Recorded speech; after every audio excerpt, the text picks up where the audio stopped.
Welcome to Amplify, a podcast series by the Association of Accounting Marketing. I'm Sammy Dittloff. I'm the Marketing Director at Chortek LLP, and I'm your host for today's session. Remember, if you like what you hear in today's podcast, please be sure to like and subscribe to the channel. Joining me today is Stephen Stanczak. Stephen is the principal of Ondyr. It's a digital marketing firm based in New York, focusing on advanced SEO, paid search, and Google Analytics. Welcome, Stephen. Thanks for having me. So today we're going to be talking about SEO and next level techniques and tricks. We've got a lot of great information to share with everybody today, so be sure to stick with us through the end of the episode. So a lot of SEO and a lot of SEO work that accounting marketers do focus on things like keyword optimization and on-page SEO. So when it comes to technical SEO, what are some good places for accounting marketers to start? Yeah, I think with technical SEO, there's a couple different kind of main buckets that I look at when I'm optimizing technical SEO. To make it, I think, more approachable and most practical for the audience, I would look at it as, one major thing is increasing page speed. So faster page speed is a verified ranking factor for Google. So that's something that will not only help your SEO, but it's also good for users, of course. It's good for conversions. Whether it's e-commerce or another type of conversion. So in terms of increasing your page speed, I would put your site, the URL, into a page speed tool. So there's a couple that I like to use. The most well-known one is Google Page Speed Insights, and you definitely want to put it into that tool and get Google Page Speed Insights tool to analyze it in order to give you recommendations. But I would also put it into a couple other tools. One is called GT Metrics, and a third is called Web Page Test. My Google Assistant's going off now that I'm mentioning it. So the three tools I would look at is Google Page Speed Insights, gtmetrics.com, and the other one's webpagetest.org. GT Metrics and Web Page Test are really good because they will provide a waterfall of your site, which means that they'll show exactly which files and which resources are leading to are contributing to the page speed loads. You basically look at, in this graph, which is the longest line, and that will tell you what's the biggest resource that's hogging the most bandwidth, and that's increasing your page speed the most and just driving down your page speed due to higher page load. So what you find almost 95% of the times is that images are the biggest culprit in terms of slow loading pages. So for someone, if just looking for some quick wins, some things to do off the bat, you definitely want to look at your images.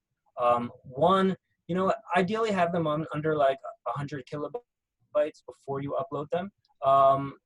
Use a compression tool. I use like compresspng.com, compressjpeg.com is another good one.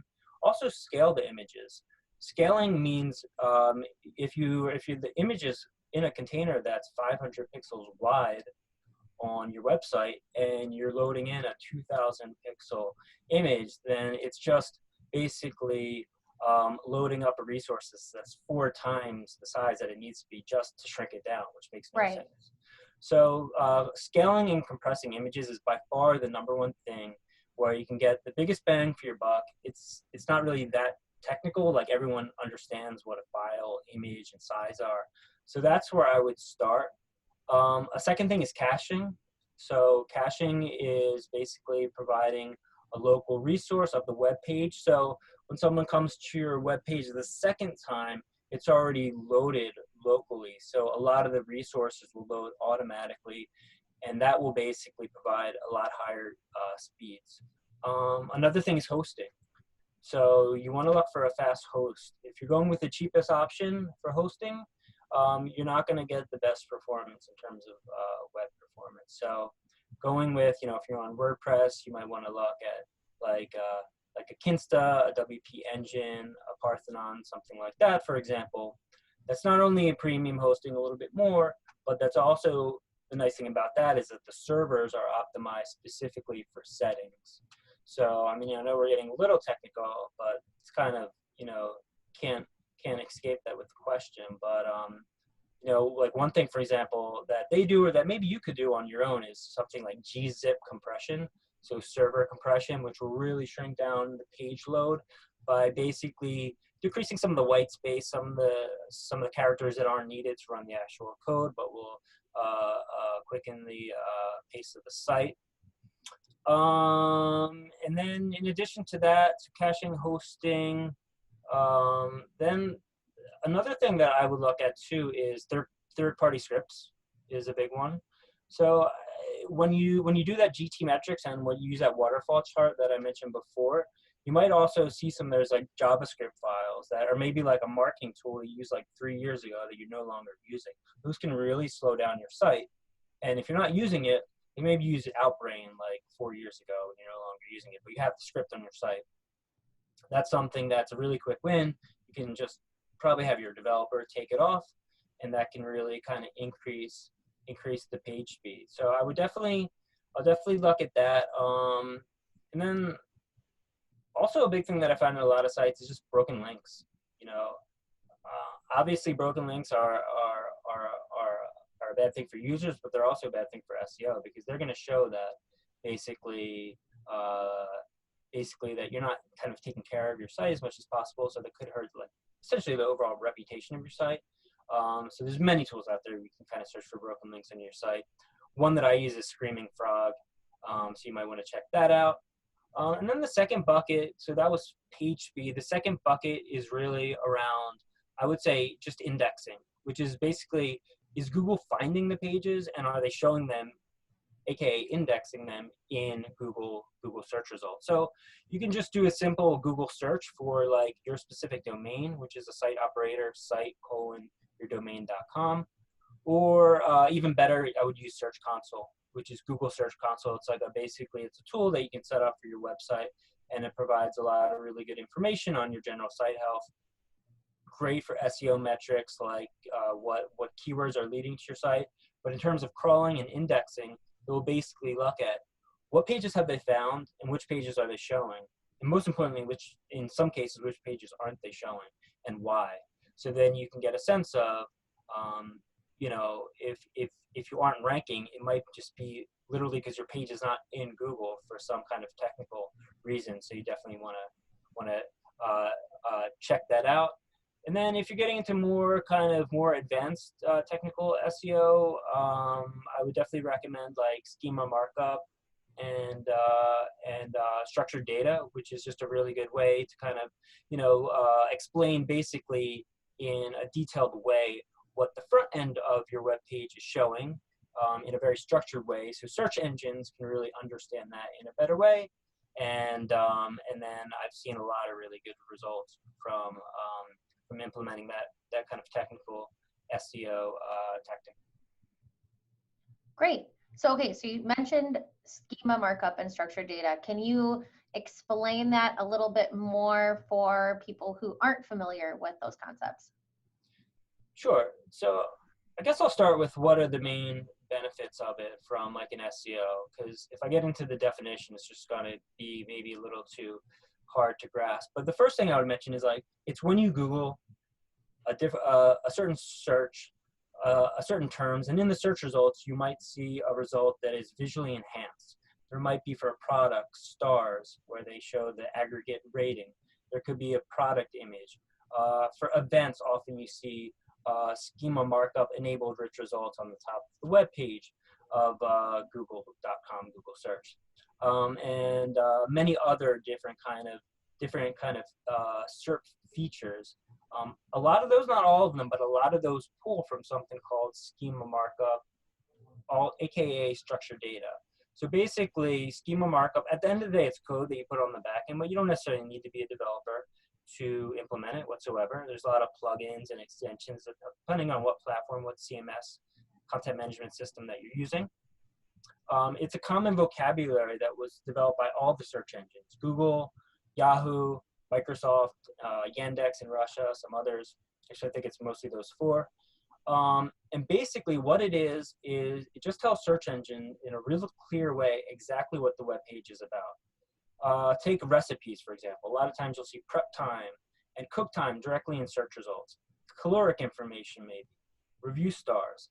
How do they get that information? Mostly it's through schema markup because that site has on the back end really clearly, explicitly laid out what is the prep time, what are the ingredients, what are the steps. So then Google and other search engines have a lot of confidence in what the data on your site is. So then they can use that in creative and interesting and visually enhanced ways on the front end.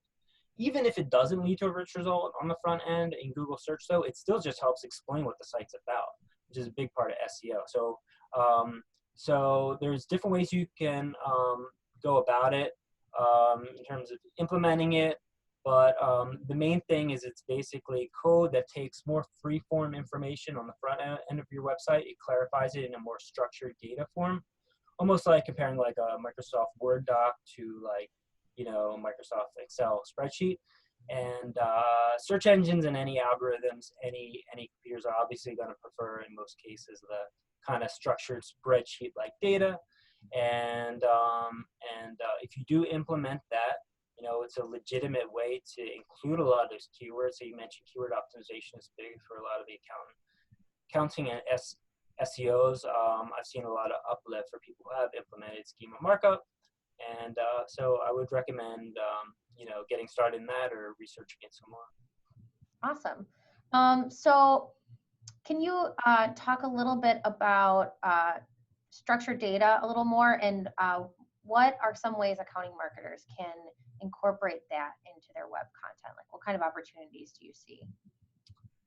Yeah, so I mean, structured data is basically the umbrella term for like schema markup. So schema markup is basically structuring data, right? It's typically the best way to use schema markup is through something called JSON LD. Basically, it's just a key value pair. So it's saying, for example, for the recipe example, prep time is the key, and the value is going to be a certain amount of minutes. So basically that key value pair, it's very simple when you break it down, when you actually look at the code. It's very intuitive. So if you are a more technical marketer, or if you do maybe have some chops in like development, it might be something that you can manually implement yourself, because it is pretty straightforward code, and there's plenty of examples out there. But structured data is basically just structuring the front end data. That's most chances going to be a lot of like free form data, and on the front end, and it's structuring it into a kind of cleaner way on the back end. And there's different tools out there you can look into to basically see if you have any structured data on your site now, because you may implement like a plugin that implemented some structured data or schema markup on your site and not even know it. So there's something called the Google Structured Data Testing Tool. So I would put your URL into that. Now that will only check your homepage. If you put in your homepage URL, so you might want to check your homepage. Check some other pages, like if you have a blog, a couple of your big blog posts. If you have a product page, a couple of your products, and then basically it can tell you exactly what the structured data that it's finding, and that's a good way to learn about exactly what it is. Cool. Now there's structured data that doesn't include schema markup as well, right?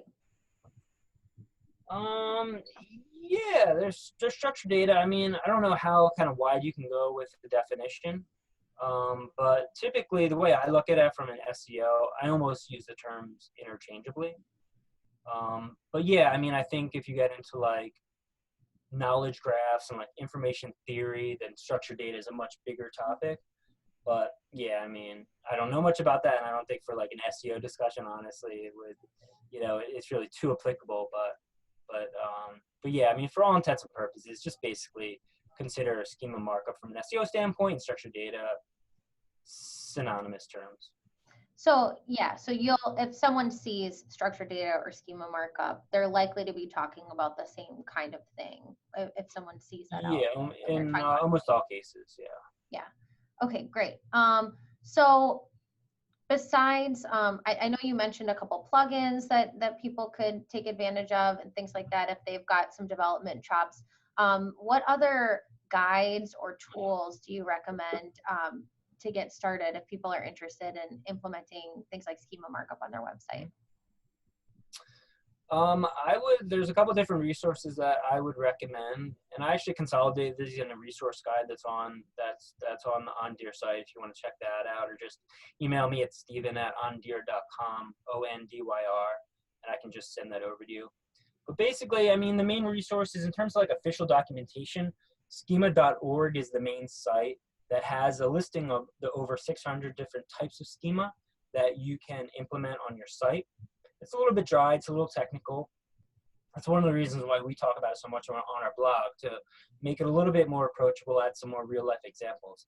The second official documentation I would look at is Google developer resources on structured data. And that's looking into the 30 or so types of rich results that they show based on schema markup. So there's a lot of those 600 schema that you can mark up your site, but they won't necessarily lead to like visual enhancements for your in the search results. In terms of testing after you've implemented it, I would look at that Google structured data testing tool. And Google has a new tool called Rich Results tool, which is eventually going to supplant the kind of deprecated structured data testing tool. But I actually like structured data testing tool better. At this point, Rich Results test I think is a little bit more confusing, but you can use both. Then in terms of examples, there's some examples in schema.org. I think there's a site called like Steal My JSON, which provides examples. So, you know, you can just do a search for like different JSON examples if you don't want to start from scratch. We have a very extensive ebook on the topic on Ondyr if you want to check that out. You know, I think that's a good resource for most people. And then other blogs out there, I think there's a plugin, Schema app. They have a good blog too, and a good newsletter. So if you want to check out them, that's a good way to kind of stay in touch with the Schema news. Nice. So in your experience, where have you seen the most wins when incorporating structured data into your own content or content that your clients have? Really across the board. I mean, one thing I would definitely recommend is organization schema, because basically anyone can implement that, really depending on what type of site it is. So, and almost any kind of plugin, if you are going the plugin route, will have that as an option. So the nice thing about that, you can basically add a little bit more detailed information about your site that you don't necessarily want to put on the front end, like maybe founding year, founder, what the topics that you specialize in.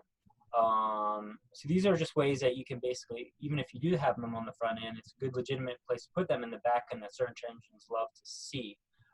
You can put, you know, what your logo file is, so it's really clear what your recommended logo is, what your URL is, kind of basic contact information like that. So that's something that I would recommend doing organization schema. If you have an e-commerce website, definitely make sure that product schema is being implemented.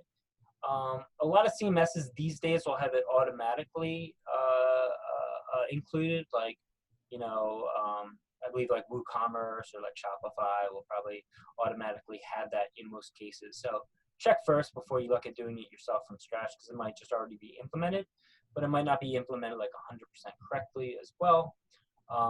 So I would, you know, product, organization schema. If you do events, you know, schema, if you get the event results, like if you Google, you know, Milwaukee events or NYC events, you know, there's almost definitely going to be an events kind of featured, you know, SERP feature on the top, which is powered by schema markup. So if you have events, definitely, you know, mark that up on your own site.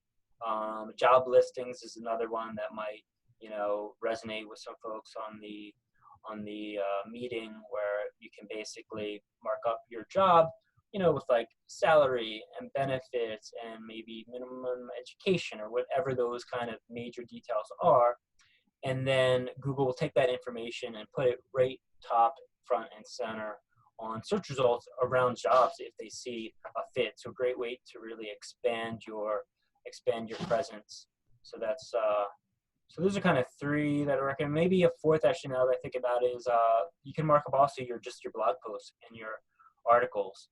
So you can mark those up with really explicit information about you know, the featured image that you're using for your blog post, the URL, the author, the last date it was modified. And this is all information that can really help your SEO. Awesome.